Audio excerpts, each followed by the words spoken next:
What's up, guys? Welcome back to my channel. And today we are going to talk about what? Already, I've already covered this topic. I really hope you saw the previous video. That is, your English problem is not grammar, it's something else, right? And I've talked in detail about this particular topic.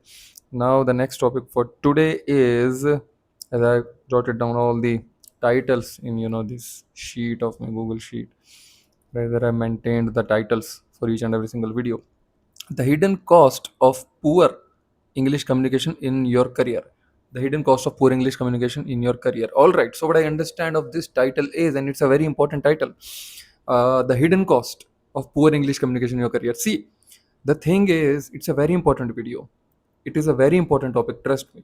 Definitely it is related to English, and of course in English, but at the same time it is related to what this title basically says, that you are paying a cost, an invisible cost which you can't see, but there is a heavy cost that you are paying in your career just because you are not good at English, right? So had you been good in English, you would have earned more income. You would have made more income. I was about to say income.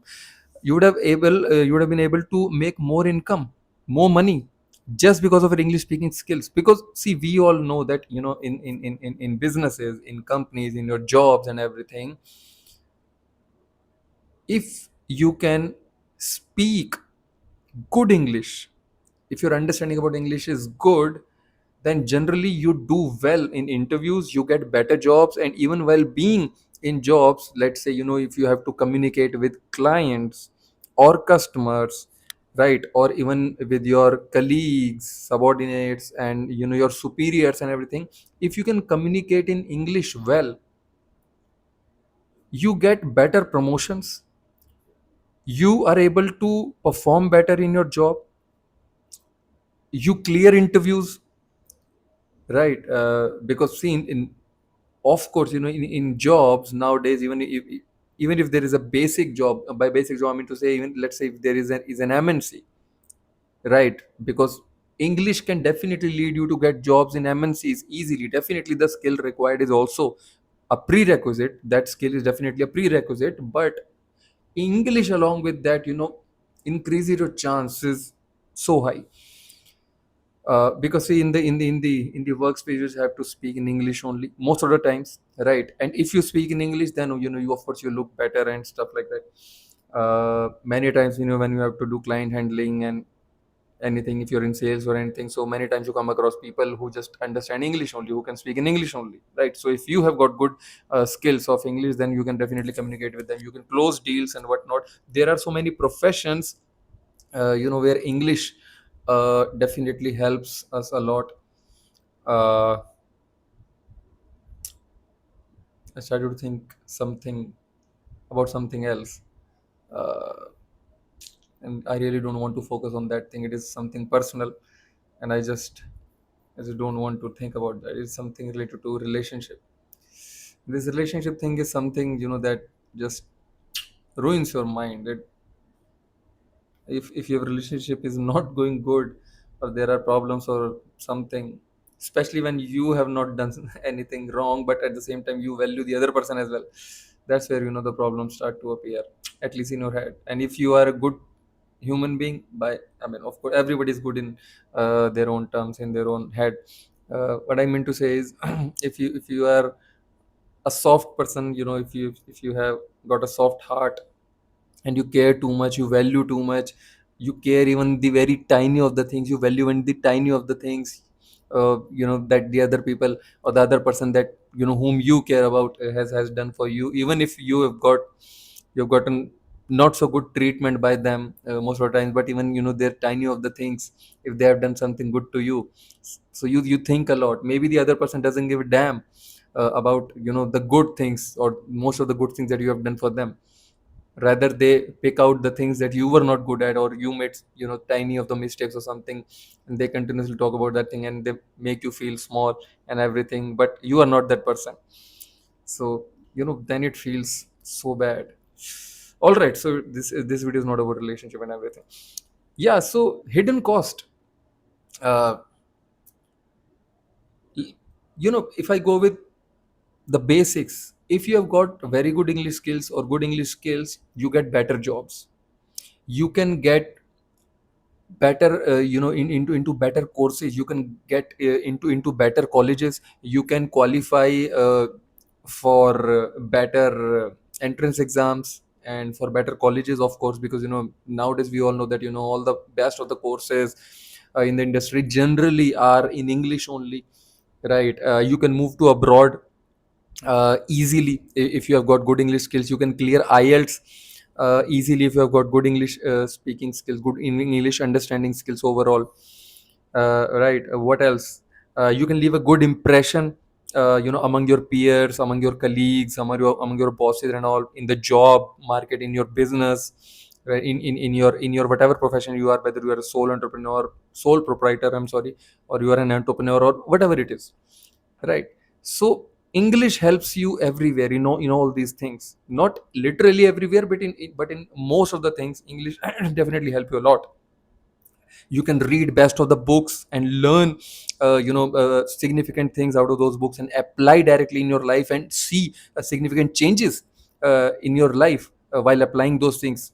See, what I believe is that learning only is not important. Applying, it is also very important, because once we start to learn something, although it's a bit uh, philosophical and psychological sort of thing, that once we start learning something, we generally don't apply it very soon, because that learning takes time to actually become a part of our head. It takes time for our brain to assimilate all the things that we learn. And once we assimilate those learnings properly, then of course they become a part of our habits, and then they definitely execute it, because we can never knowingly execute something bad in our life. We always do bad things unknowingly and not knowingly, right? So, but so the most important thing becomes what? That as soon as we learn something, we execute it as well. Only then the learning makes sense. Otherwise, it's just like we're learning, we're continuing hopping to new and new and new things, and we are not executing any damn thing. Then what's the point of learning those things? They are just keeping space in our head, and we're not executing, because results are gonna come to us only after execution, and not only when we learn something. Just a minute. All right. So I got on a WhatsApp message. So I was where? I was here. Right. So English has got a big impact on a lot of things. Your job, your business, your relationships, not directly, but of course, until unless you are having a girlfriend or boyfriend or anybody whom you're interested in this week, English only, then of course, here also English plays a very big role. But otherwise, in your job, in your business, uh, in order to get good uh, education, in order to get into good courses and good colleges, in order to move to abroad, in order to make some good impression and impact among the society, in your neighborhood, in your relatives, in your close family, right? People start to take you seriously. To be very honest, if you can speak good English, you can speak English well, people start to take you seriously. And that's a reality in India, most of the times, and at most of the places, or maybe almost all the places, you'll notice that once you start speaking English, people start to consider you something important. They start to take you seriously. That okay, they start to feel like, oh, maybe he or she comes from a very good educational background, or from a very good family, or from some very good place or something. This is how our brain wiring has been done in this evolutionary process, and that's the reality. We humans, we start to consider anybody at a high pedestal if that person contains something that is very important or very big or very considerable in the eyes of the society. Because something that is big or very something that is basically very rare, at the same time it's important. So anybody having that sort of thing gets a lot of attention and respect and whatnot. And that's the reality, right? So there is definitely a hidden cost. of having poor English communication. You can't read good books and take the wisdom out of it. You can't watch movies or video content, or any documentaries or any damn thing uh, really well and understand things really well and take wisdom out of it or take understanding or learnings out of it if your English is not good, if that content is available in English only and you have to ultimately present that in English also, right? Because you might come up with a solution or alternative. Oh, what if we are not what if we watch that particular content in Hindi? What if we read the books in Hindi? Definitely you can. Definitely you can. Nowadays, we have translated stuff in the market. But if you have to convey the same things in English in your career, in your life, in order to make money, in order to do or get anything significant, then how can you do it if your English is not good, right? So if we dwell ourselves into good English books and English content and everything, so that not just provides us good wisdom and good knowledge and everything or experience or whatever you are trying to get out of it, but at the same time it floods us with some good English words and phrases and whatnot as well. This is exactly what I worked for me as well. Where I was someone who couldn't frame even a single sentence in English. My English was absolutely zero whenever it came to speaking, right? But now here is me, who's speaking English. Yes, I'm making grammatical mistakes, as I always mention it. That yes, I also make a lot of grammatical mistakes. Native speakers make a lot of grammatical mistakes, but that does that ever bother them? No. Does it bother me now? I think it has significantly dropped to bother me, to be very honest. I now bother about it very very very less, to be very honest. See, my sentence structure might not have been very good, my accent might not sound very good, but it's a neutral accent, I believe. It's just an Indian accent that I speak in it, because I live in Haryana, and specifically in Gurgaon. As my channel name also says, Amit from Gurgaon. That's why I live in Gurgaon. So in Gurgaon, you can do your own research. Which language is spoken here? Hindi is spoken here with a bit of Haryanvi. Many Punjabis live here, so Punjabi is also spoken here. So it is majorly of Hindi, then some Haryanvi, then uh, comes Punjabi, right? So these are the three languages that are generally spoken here, but majorly it is Hindi only, then some Haryanvi, because Gurgaon generally lies at the border of Haryana. It is very much in connection, or very much at the border with Delhi, right? So in Delhi also, the scenario is same. Delhi, Hindi is spoken in Delhi, and then comes some Haryanvi, and Punjabi is spoken a lot in Delhi, because Punjabi people live uh, way more, in terms of ratio, in Delhi than Gurgaon, right? So yeah, these three languages are spoken there as well, majorly.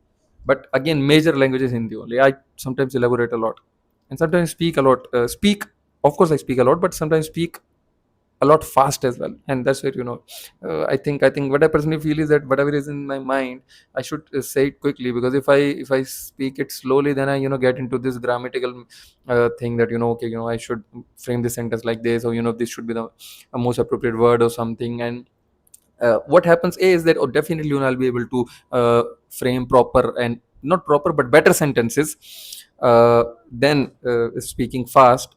But at the same time, I'll definitely forget the main topic or the main point that I'm trying to convey. And for me, the most important thing is the point that I'm trying to convey, the topic that I'm talking about, rather than being absolutely perfect in each and every single sentence as far as grammar is concerned.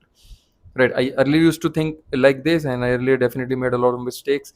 But I think initially, if we focus more on this thing, that okay, no, I don't have to be grammatically perfect or anything, because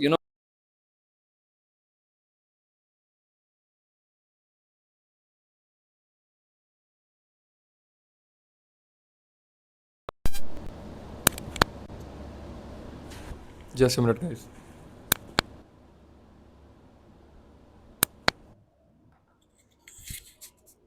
Uh, I'm really very sorry if you couldn't hear whatever I said moments ago, because just now I got to know that my mic was not working for a while, not forever, not for this entire video. That you must have heard some clear voice as well, but I think maybe since a minute ago or something, the mic stopped working. But now I really hope it is working absolutely fine. Just a minute.